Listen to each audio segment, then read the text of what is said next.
करने के लिए सामूहिक पुरुषार्थ करने का मन भी नरेंद्र मोदी ने बनाया है और पूरे देश के सामने एक लक्ष्य रखा कि 2047 में भारत पूर्ण विकसित भारत होगा, आत्मनिर्भर भारत होगा, गुलामियों की निशानियों से मुक्त भारत होगा। ये संकल्प पहली बार 140 करोड़ की जनता के सामूहिक संकल्प के माध्यम से आज विश्व के सामने उभर कर आया है और इस संकल्प का एक्नॉलेजमेंट भी पूरा विश्व कर रहा है। मित्रों, मोदी जी ने 10 साल के अंदर कई सिद्धियां प्राप्त की है। गरीबी से मुक्ति, भ्रष्टाचार से मुक्ति, जातिवाद से मुक्ति, परिवारवाद से मुक्ति, तुष्टीकरण से मुक्ति। इस देश का लोकतंत्र कई सालों तक भ्रष्टाचार, जातिवाद, परिवारवाद और तुष्टीकरण के नासुरों से ग्रसित रहा। नरेंद्र मोदी जी ने पहली बार भ्रष्टाचार, जातिवाद, परिवारवाद और तुष्टीकरण की राजनीति को समाप्त कर पॉलिटिक्स ऑफ परफॉर्मेंस को एस्टैब्लिश करने का काम नरेंद्र मोदी जी ने किया। नरेंद्र मोदी जी ने अपने कर्तव्य से, अपने कर्तृत्व से देश की पूरी जनता को एक सामूहिक हीन भावना थी, इस सामूहिक हीन भावना को, एक मास इंफीरियरिटी कॉम्प्लेक्स को समाप्त कर हम भी कर सकते हैं, हम ही करेंगे, एक गौरव के साथ दुनिया के सामने किया। नरेंद्र मोदी जी ने पहली बार इस देश को गुलामी के प्रतीकों से मुक्ति दिलाने का आह्वान किया। ये शुरुआत आजादी के दूसरे दिन होनी चाहिए थी, परंतु जब तक कांग्रेस रही, जब तक इंडिया अलायंस वाले रहे, इसकी कल्पना भी नहीं की। मोदी जी ने गुलामी के प्रतीकों से मुक्ति के लिए 15 अगस्त को लाल किले की प्राचीर से आह्वान किया और जनता ने पलक पावड़े बिछाकर इसका स्वागत किया और आज गुलामी के प्रतीकों से हम मुक्ति पा रहे हैं। उग्रवाद और आतंकवाद, नक्सलवाद इस देश को 4 दशक से परेशान करता था। मोदी जी के 14 से 24 के कार्यकाल में उग्रवाद और आतंकवाद और नक्सलवाद अपनी अंतिम सांसें गिन रहा है। मैं देश की जनता को कहना चाहता हूं, मोदी 3 में ये देश पूर्णतया आतंकवाद, उग्रवाद और नक्सलवाद से मुक्त होकर शांत और समृद्ध भारत बनने की दिशा में आगे बढ़े। भाई और बहनों, मोदी जी के शासन ने कई विरोधाभास खत्म कर दी। एक समग्रता से सोचने वाला नेतृत्व, एक नीति के आधार पर चलने वाला नेतृत्व, एक युग दृष्टा नेतृत्व किस तरह से काम करता है, इसकी मिसाल कायम की है। पूरे आजादी से कालखंड सरकारों की मीमांसा इसी तरह से होती है। ये सरकार किसानों की सरकार है या उद्योगपतियों की सरकार है? ये सरकार किसान कल्याण करेगी या इकोनॉमी को आगे बढ़ाएगी? मोदी जी ने बता दिया, किसान कल्याण भी हो सकता है और अर्थतंत्र भी पटरी पर आ सकता है। दोनों के बीच में कोई भी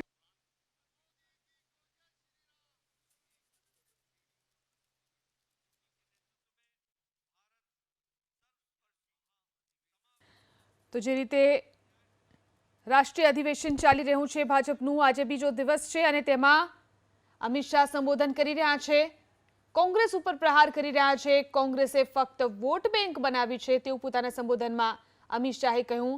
ગુલામીના પ્રતીકોથી હવે આઝાદ થયા છે ભાજપ સરકાર અને તેની કામગીરી તેમજ સિદ્ધિઓની પણ તેમણે વાત કરી। તો ભ્રષ્ટાચાર, જાતિવાદ ખતમ થયા છે તેવી પણ વાત અમિત શાહે પોતાના સંબોધનમાં કરી છે। પીએમ મોદી પણ સંબોધન કરવાના છે, ત્યારે અમિત શાહનું સંબોધન નક્સલવાદ અને આતંકવાદ અંતિમ શ્વાસ લઈ રહ્યું છે તેવું કહ્યું। शास्त्र का मतलब अर्थतंत्र का विकास करना है तो गरीब कल्याण को छोड़ना पड़ेगा।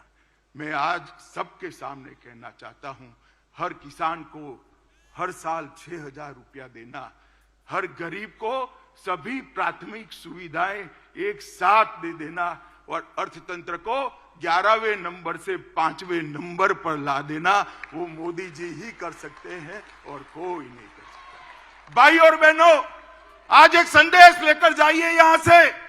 130 करोड़ की 140 करोड़ की जनता के बीच में मोदी जी को तीसरी बार प्रधानमंत्री देश की जनता बनाए, हमारा अर्थतंत्र भी तीसरे नंबर पर आ जाएगा। ये संदेश लेकर हमने जाना है। इसी तरह से 30 करोड़ की 140 करोड़ की जनता के बीच में मोदी जी को तीसरी बार प्रधानमंत्री देश की जनता बनाए, हमारा अर्थतंत्र भी तीसरे नंबर पर आ जाएगा। ये संदेश लेकर हमने जाना है। इसी तरह से एक द्वंद्व चालू रहा कि विदेश नीति, अगर दुनिया को मित्र बनाना है तो देश की सुरक्षा में थोड़ा बहुत कॉम्प्रोमाइज करना पड़ेगा। ये बहुत लंबा बहस का विषय आजादी के बाद तुरंत शुरू हुआ और सारे पंडित सुरक्षा नीति और विदेश नीति के बीच के द्वंद्व में फंसते रहे। मोदी जी ने तय कर लिया और कर दिखाया कि सरहद की सुरक्षा, देश की सुरक्षा हमारी सबसे पहली प्रायोरिटी है। और आज ये करने के बाद, देश को सुरक्षित करने के बाद, मोदी जी ने भारत को विश्व मित्र के रूप में प्रस्तावित किया। वसुधैव कुटुंबकम का हमारा सूत्र को उन्होंने नीचे लिखा।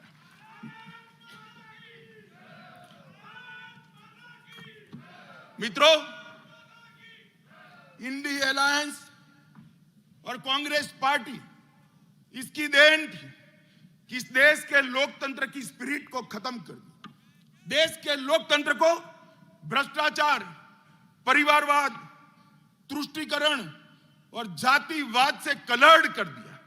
कभी भी स्वतंत्र रूप से जनमत उभर कर ना आए, इस प्रकार की लोकतांत्रिक व्यवस्था करने में परिवारवादी पार्टियां लगी रही। मोदी जी ने 10 ही साल में भ्रष्टाचार, परिवारवाद, तुष्टीकरण और जातिवाद को समाप्त कर विकास की राजनीति को मध्य बिंदु में लाया, जिसको देश की जनता ने स्वीकारा। मित्रों, मैं आज आप सबके माध्यम से करोड़ों भारतीय जनता पार्टी के कार्यकर्ताओं को कहने आया, अगला चुनाव 2 खेमे पड़े हुए महाभारत के युद्ध में, जैसे पांडव और कौरव के खेमे पड़े थे, इसी तरह चुनाव के पहले 2 खेमे पड़े हैं। एक खेमा है मोदी जी के नेतृत्व में, बीजेपी के नेतृत्व में एनडीए का गठबंधन, और दूसरा है कांग्रेस के नेतृत्व में सारी परिवारवादी पार्टियों का इंडी अलायंस। देश को ये दोनों में से एक को चुनना है। इंडी गठबंधन एक घमंडिया गठबंधन, भ्रष्टाचार, परिवारवाद और तुष्टीकरण की राजनीति का पोषक, और भाजपा और एनडीए का गठबंधन राष्ट्र प्रथम के सिद्धांत पर चलने वाला गठबंधन है। देश की जनता को तय करना है। ये परिवारवादी पार्टियां चाहिए, ये भ्रष्टाचार की पोषक पार्टियां चाहिए, तुष्टीकरण करने वाली पार्टियां चाहिए, और देश के लिए जान न्यौछावर करने के लिए तैयार भारतीय जनता पार्टी चाहिए। मित्रों, ये जो अलायंस हुआ है, अलायंस ऐसे ही नहीं होता है। अलायंस जब सोच समान हो, विचार समान हो, सिद्धांत समान हो, तब होती। ये इंडिया अलायंस जो बना है, ये पूरा का पूरा इंडिया अलायंस कांग्रेस के नेतृत्व में। मैं आज आपको कह सकता हूं, इस देश में भ्रष्टाचार की जनक कांग्रेस पार्टी है, और इस देश में भ्रष्टाचार का पोषण भी कांग्रेस पार्टी ने किया है।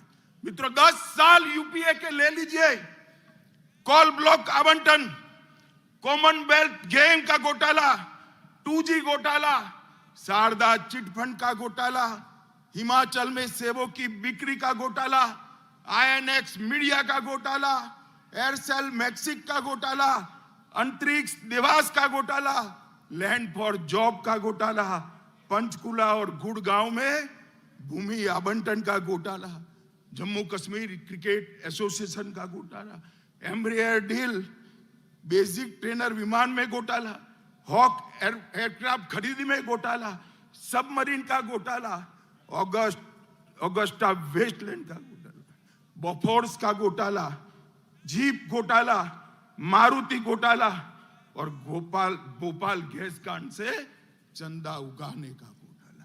ये कांग्रेस पार्टी हमारे यहां ऐसा कहते थे कि किसी भी तत्व का व्याप आकाश, भूमि और पाताल तक होता है, मगर इन्होंने तो आकाश से भी आगे जाकर अंतरिक्ष में भी घोटाला किया, भूमि से आगे जाकर पाताल में खदानों का भी घोटाला किया और समंदर को भी नहीं छोड़ा, वहां सबमरीन का भी घोटाला कर दिया।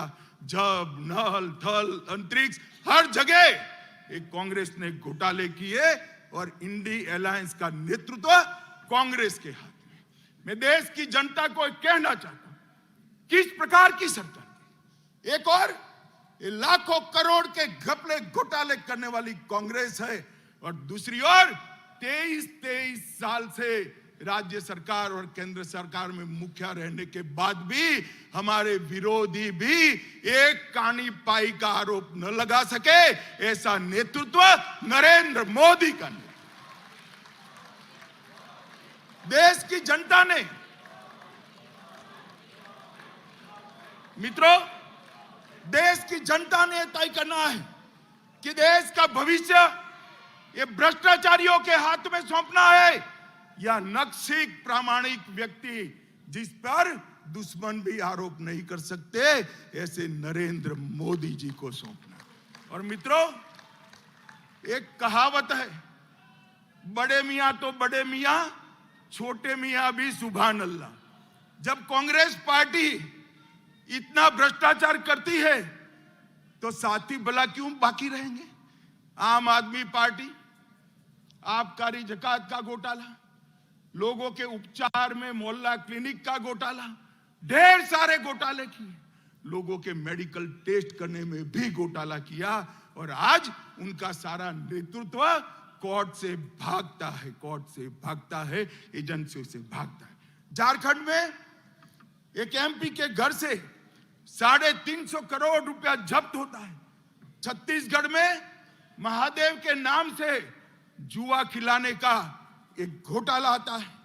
डीएमके के मंत्रियों के घर से करोड़ों रुपया बरामद होता है। तृणमूल कांग्रेस के मंत्रियों के घर से अनेक करोड़ रुपया, 55 करोड़ तो एक ही स्थान पर से मिलते, अनेक करोड़ रुपयों का, सैकड़ों करोड़ के घोटाले बाहर है और लालू जी सजा आपता है और अभी भी एक एक नई भ्रष्टाचार की एफआईआर उन पर हो रही है। मित्रों, ये पूरा इंडी अलायंस, ये कांग्रेस पार्टी के नेतृत्व में घमंडिया गठबंधन, ये पूरा भ्रष्टाचार से लिप्त। देश की जनता ने तय करना है, भ्रष्टाचार के दूषण को समाप्त करने वाले नरेंद्र मोदी जी को मैंडेट देना है या भ्रष्टाचार ही जिनका धर्म है ऐसे इंडी अलायंस को मत देना है। ये देश की जनता ने दी। मित्रों, परिवारवाद, अभी ढेर सारे पत्रकार, कुछ मीडिया चैनल, इंडी अलायंस बड़ा चैलेंज, बड़ा चैलेंज, बड़ा चैलेंज, बड़ा चैलेंज। अगर मुझे कोई कहे कि इंडी अलायंस क्या है तो मैं इसकी एक ही व्याख्या करता हूं, 7 परिवारवादी पार्टियों का गठबंधन इंडी अलायंस है। इससे ज्यादा कुछ नहीं है। जो अपनी पार्टी के अंदर डेमोक्रेसी नहीं स्थापित कर सकते वो देश की डेमोक्रेसी की रक्षा नहीं कर सकते। ये देश की जनता को, आपकी पार्टी लोकतांत्रिक पार्टी नहीं है, आपकी पार्टियां लोकतांत्रिक पार्टियां नहीं है, आप देश के लोकतंत्र का रक्षा नहीं कर सकते। एक और मोदी जी के नेतृत्व में डेवलपमेंटल अलायंस है और दूसरी ओर राहुल जी के नेतृत्व में डायनेस्टिक अलायंस है। डेमोक्रेटिक अलायंस डेवलपमेंटल एलायंस और डायनेस्टिक अलायंस के बीच में देश की जनता को पसंद करना है। मुझे विश्वास है कि एक और मोदी जी देश के और गरीबों के विकास के लिए काम करें, और दूसरी ओर अपने परिवार की चिंता करने वाली पार्टियां हैं। देश निश्चित रूप से विकास की राजनीति करने वाली भारतीय जनता पार्टी और एनडीए को सिलेक्ट करेगी, इसका मुझे पूरा विश्वास। देखिए साहब, इनके राजनीति में उद्देश्य क्या है? मोदी जी कहते हैं महान भारत की रचना हो, 2047 तक का लक्ष्य रखा, आत्मनिर्भर भारत की रचना हो, 2047 तक का लक्ष्य रखा। सोनिया जी का लक्ष्य राहुल जी को पीएम बनाना, पवार साहब का लक्ष्य बेटी को सीएम बनाना, ममता दीदी का लक्ष्य भतीजे को सीएम बनाना, स्टालिन का लक्ष्य अपने बेटे को सीएम बनाना, लालू प्रसाद जी का लक्ष्य अपने बेटे को सीएम बनाना, उद्धव ठाकरे का लक्ष्य अपने बेटे को सीएम बनाना, और मुलायम सिंह जी बेटे को बनाकर ही गए हैं। अब मुझे एक बात बताइए कार्यकर्ता भाइयों बहनों, जिनका लक्ष्य ही अपने बेटे बेटी भतीजों का कल्याण हो, वो गरीब का कल्याण कर सकता है क्या? कभी नहीं कर सकता। जिनका लक्ष्य ही अपने परिवार के लिए सत्ता हथियाना हो, वो देश का कल्याण कर सकता है क्या? कभी नहीं कर सकता। मित्रों, इस देश के अंदर 2G, 3G और 4G पार्टियां हैं। 2G से मतलब आप 2G घोटाले से नहीं है। 2 generation party, 3 generation party, 4 generation party, 4 पीढ़ी तक नेता नहीं बदलता है। 4 पीढ़ी तक नेता नहीं बदलता है। क्यों भाई? देश के किसी युवा में कौवत नहीं है, वो आगे नहीं बढ़ सकता? ना जी, वो नहीं बढ़ सकता। थोड़ा आगे बढ़ गया तो उसका हस्र कर देंगे। कई सारे लोग ऐसे हस्र किए हुए हैं, भारतीय जनता पार्टी ज्वाइन कर आज लोकतंत्र की यात्रा में जुड़े हैं। तेजस्विता का, परफॉर्मेंस का, विचार का, परिश्रम का और दृष्टि का वहां कोई महत्व नहीं है। वहां केवल और केवल आप कहां जन्मे, इसका महत्व है। मित्रों, मैं आज आप सबके माध्यम से देश की जनता को पूछना चाहता हूं, अगर भारतीय जनता पार्टी परिवारवादी पार्टी होती तो एक चाय बेचने वाले का बेटा कभी प्रधानमंत्री नहीं बन सकता। लोकतंत्र के अंदर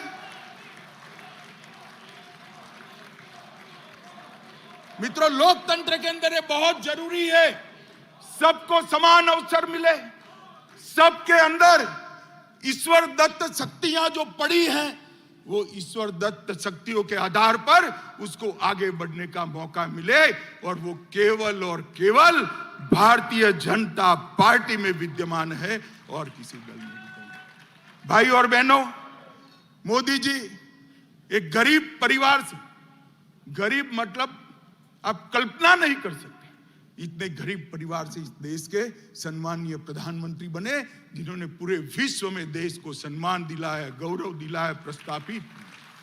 इस देश की राष्ट्रपति एक जनजाति परिवार से आती है। जनजातियों में भी अति पिछड़ी जातियों में से राष्ट्रपति मुर्मू जी आती है। प्रधानमंत्री जी ने, भारतीय जनता पार्टी ने एक गरीब आदिवासी की बेटी को महामहिम द्रौपदी मुर्मू बनाकर सभी आदिवासियों का सम्मान। इस देश का उपराष्ट्रपति एक किसान का बेटा, खेत जोतने वाले का बेटा इस देश का उपराष्ट्रपति बना है। मित्रों, मैं खुद कह मानता हूं कि भारतीय जनता पार्टी में बूथ का काम करने वाला एक व्यक्ति देश का प्रधानमंत्री भी बन सकता है।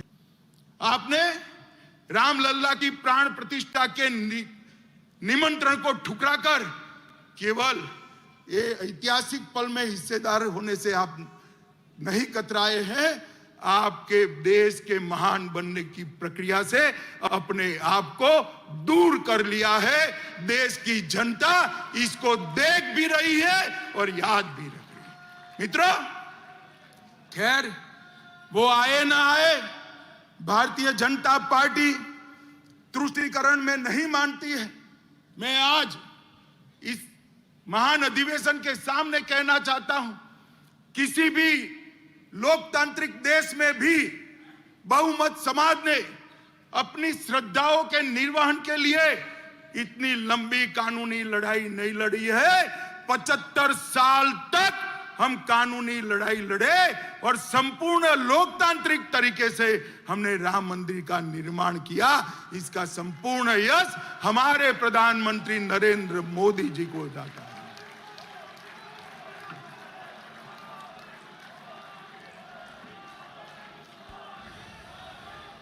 भाई और बहनों, ये कांग्रेस पार्टी और इंडिया अलायंस वाले,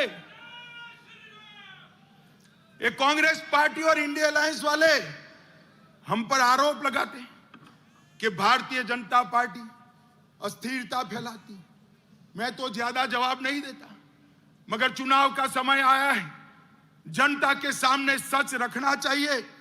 मैं आज ये कहने आया हूं कि कांग्रेस पार्टी की कभी से, जब से इंदिरा जी प्रधानमंत्री बनी तब से ना लोकतंत्र में श्रद्धा है, ना लोकतांत्रिक प्रक्रियाओं में श्रद्धा है।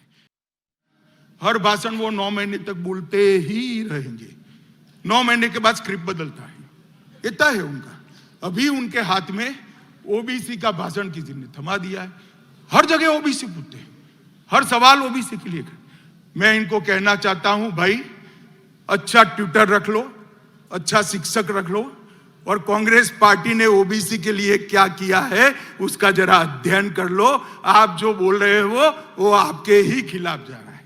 मैं आज आप सभी को बताना चाहता हूं, 1957 में काका साहेब कालेलकर कमेटी ने पिछड़ों के लिए रिपोर्ट दिया।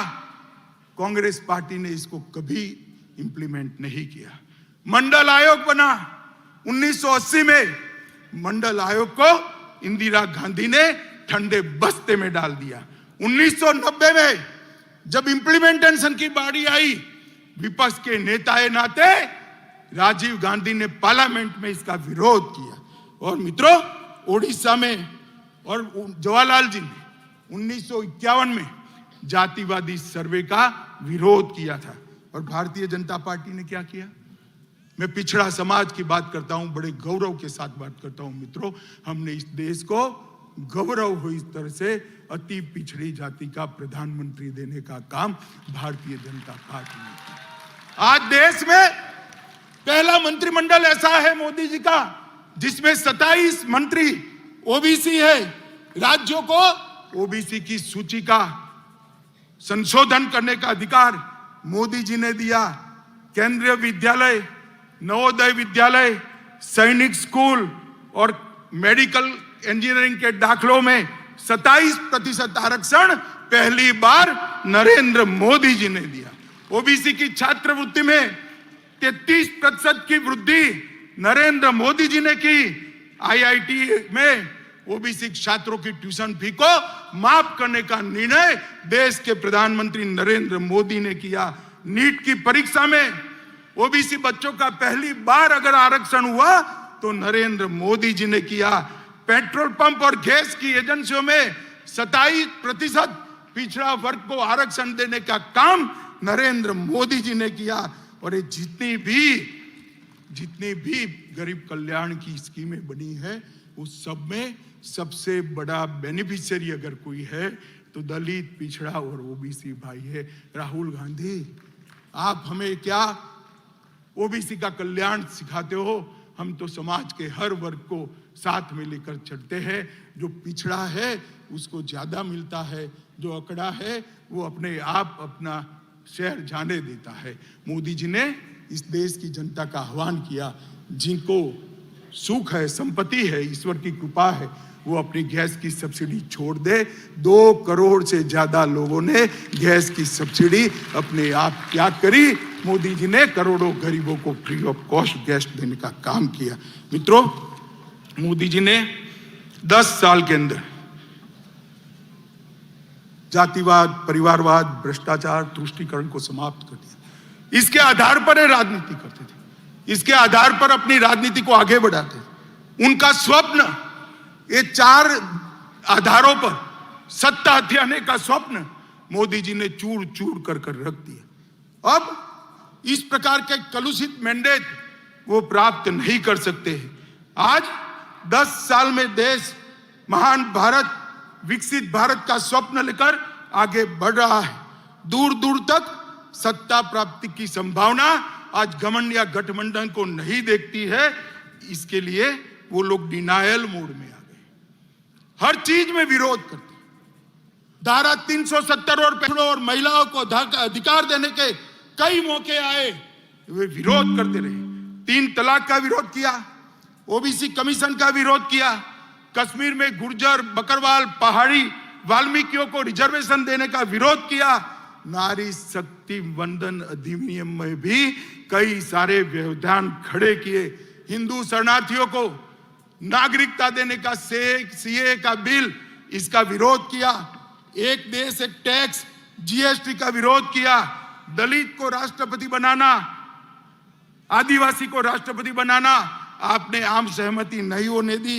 सर्जिकल स्ट्राइक और एयर स्ट्राइक कर मोदी जी ने भारत की सेना के पराक्रम को पूरी दुनिया में प्रस्थापित, आतंकवाद के सामने एक कड़ा मैसेज दिया। आपने उस वक्त भी, राहुल बाबा, आपने उस वक्त भी देश से साक्ष्य मांगे थे। शर्म करो, शर्म करो, सेना के जवान की शहादत पर आप साक्ष्य मांगते हो। मित्रों, भारत ने वैक्सीन का निर्माण किया। 100 से ज्यादा देशों में हमारा वैक्सीन गया। वैक्सीन के माध्यम से आज 140 करोड़ का देश कोरोना से सुरक्षित हुआ। उसको भी मोदी वैक्सीन कर आपने बदनाम करने का प्रयास किया। मगर देश की जनता ने भी, आज भी कोई वैक्सीन लेने जाता है तो कहता है मोदी वैक्सीन दे दो भाई, मेरी इम्यूनिटी खत्म हो गई। Digital economy, direct benefit transfer, इसका विरोध किया। नई संसद बनाई। इतनी भव्य संसद देखकर आज पूरी देश की जनता पुलकित है, गौरवान्वित है। इसका भी आपने विरोध किया। कर्तव्य पथ बना, आपको राजपथ नाम अच्छा लगता था, कर्तव्य पथ का भी विरोध किया। भारत मंडपम में कोर्ट से उसको रोकने का प्रयास किया। यशो भूमि को भी रोकने का प्रयास किया। डाटा प्रोटेक्शन का विजनरी बिल, इसका भी विरोध किया। और अंत में रामलल्ला की प्राण प्रतिष्ठा का भी आपने विरोध किया। मित्रों, एक कांग्रेस डिनायल मोड में आ चुकी है। पूरे देश की जनता को मैं कहना चाहता हूं, 5 साल का पार्लियामेंट के अंदर कांग्रेस का हिसाब किताब निकालिए। इन्होंने पार्लियामेंट के अंदर शोर शराबे और बहिष्कार के अलावा कुछ नहीं किया। हम भी विपक्ष में रहे, 10 साल तक बैठे, आगे पूरा जीवन विपक्ष में। हम रचनात्मक विपक्ष की भूमिका निभाते, अच्छा है उसका समर्थन करते थे। और आपके भ्रष्टाचार को भी हमने उजागर किया। मगर आपने, क्योंकि भ्रष्टाचार है नहीं, बाहर जाना ही उचित समझा। मित्रों, इंडिया अलायंस अहंकार से युक्त है। वो सहन ही नहीं कर सकते। वो ऐसा मानते हैं कि देश का प्रधानमंत्री वो ही बन सकता है जो बड़े परिवारों से आता है। वो सहन नहीं कर सकते। एक गरीब मां का बेटा आज देश का प्रधानमंत्री बनकर देश को चला रहा है। ये अहंकार उनको भारतीय जनता पार्टी के खिलाफ खड़े। ये परिवारवादी राजकुमार सारे के सारे इकट्ठा होकर हमारा विरोध कर रहे। मोदी जी ने 40 से ज्यादा नीतियां बनाकर इस देश को नीतियों के आधार पर चलाने का काम किया। मैं पूरी सूची बोलना नहीं चाहता मित्रों, पॉलिसी पैरालिसिस हो गया, ऐसी पूरी दुनिया मनमोहन सिंह सरकार को कहती थी। आज मोदी सरकार ने हर क्षेत्र की 40 से ज्यादा पॉलिसी बनाकर पॉलिसी के आधार पर शासन कैसा हो सकता है उसका उदाहरण पूरी दुनिया में रखने का काम नरेंद्र मोदी जी ने किया। और मित्रों,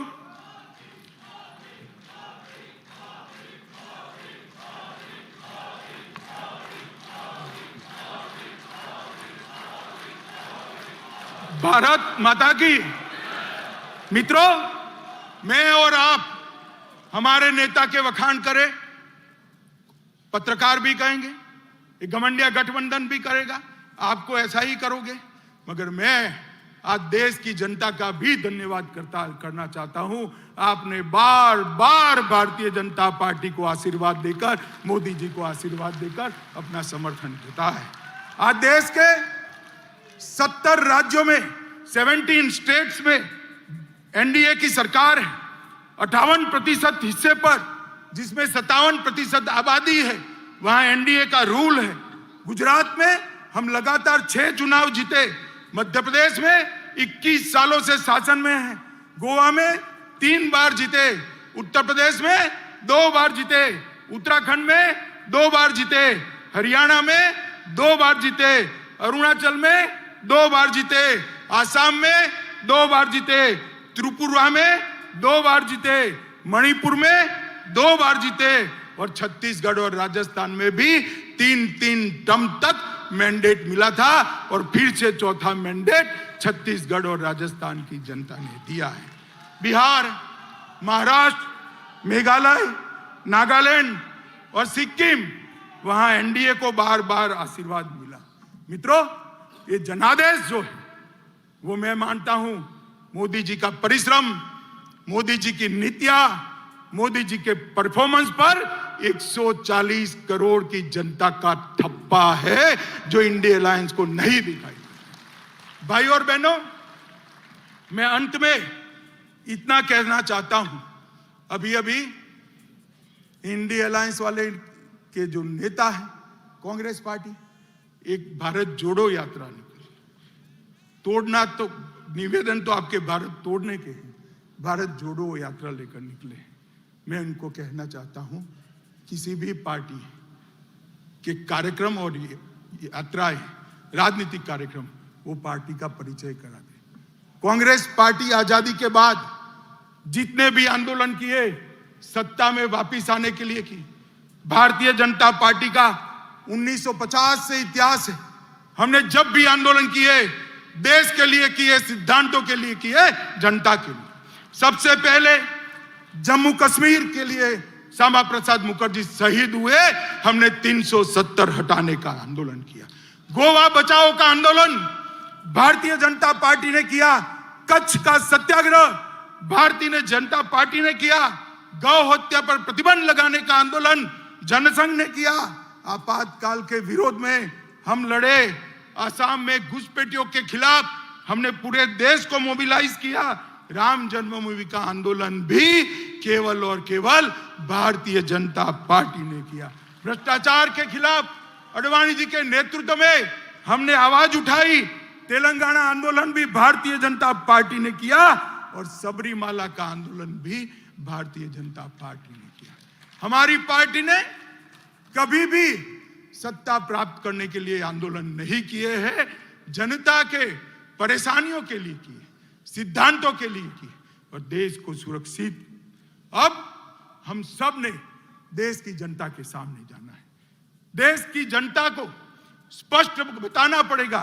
एक और ये परिवारवादी पार्टियां हैं और दूसरी ओर एक गरीब मां का बेटा इस देश का प्रधानमंत्री बना है। आप किसको पसंद करें? एक और 60 साल से भ्रष्टाचार की गंगा जिस पार्टी से बहती है वो कांग्रेस पार्टी है और दूसरी ओर 23 साल से शासन में होने के बावजूद भी कपड़े पर एक भी दाग नहीं लगा, ऐसा नरेंद्र मोदी है। एक और तुष्टीकरण की राजनीति करने वाला एक घमंडिया गठबंधन है और दूसरी ओर राष्ट्रभक्ति और राष्ट्रवाद से ओतप्रोत भारतीय जनता पार्टी है।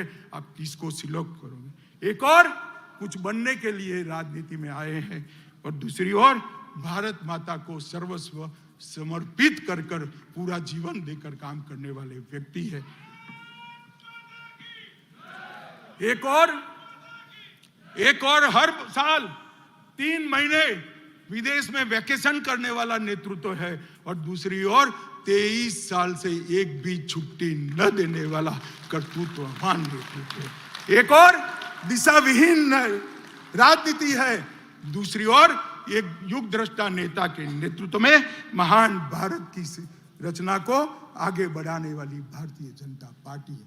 देश की जनता को हमने बताना पड़ेगा, घर घर जाना पड़ेगा। मित्रों, मोदी जी ने आजादी के अमृत महोत्सव के वर्ष में हर भारतीय के मन में देशभक्ति की भावना जागृत की, हर युवा को आजादी के आंदोलन से वाकिफ कराया है और 75 वर्ष की सारी सिद्धियां इरिस्पेक्टिव ऑफ पार्टी देश की जनता के सामने रखी है। और सबसे बड़ी बात, आजादी के बाद जब अमृत काल में शताब्दी तक पहुंचेंगे तब महान भारत की रचना का संकल्प मोदी जी ने 140 करोड़ की जनता के मन में प्रत्यारोपण किया है। तो बहुत बड़ी बात है, एक सामूहिक चेतना, एक सामूहिक संकल्प, और संकल्प को सिद्ध करने का सामूहिक पुरुषार्थ इतने बड़े देश में जागरूक कोई और ही कर सकता है। मित्रों, हमारा नेतृत्व, हमारा नेता संवेदनशील है।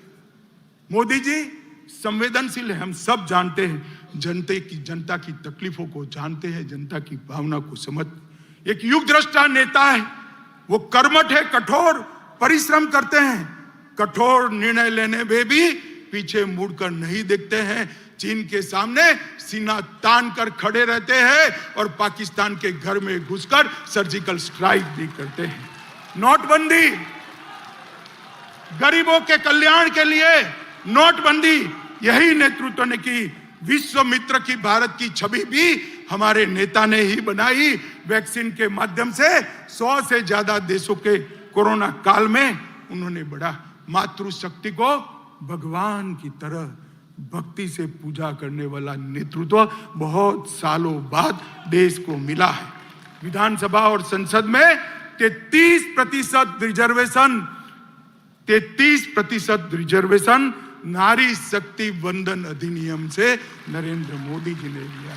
और जाति की कल्पना जो सदियों से इस देश में थी, इसको समाप्त कर गरीब, युवा, महिला और किसान, ये 4 वर्ग को समाहित कर साच अर्थ में संविधान की स्पिरिट को मोदी जी ने नीचे उतारा है, नीचे तक उतारा है।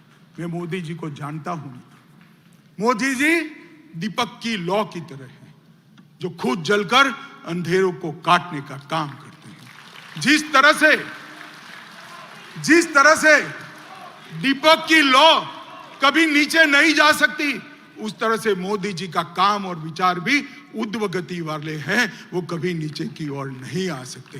पर मुझे विश्वास है कि मोदी जी के ये ऊर्ध्व गति वाली सोच, ऊर्ध्व गति वाली कर्मठता और ऊर्ध्व गति वाले परिश्रम से ही ये देश 2047 में महान भारत बनेगा, विकसित भारत बनेगा और पूरी दुनिया गौरव से देखती रहेगी भारत माता की जलहल होती हुई छवि को और सम्मान करेगी।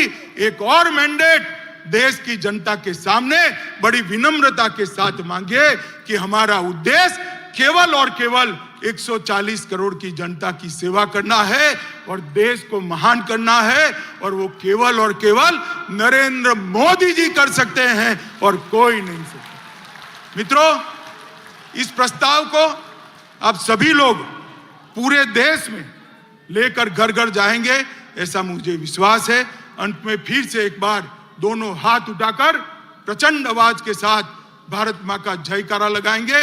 बोलिए भारत माता की, भारत माता की, भारत माता की।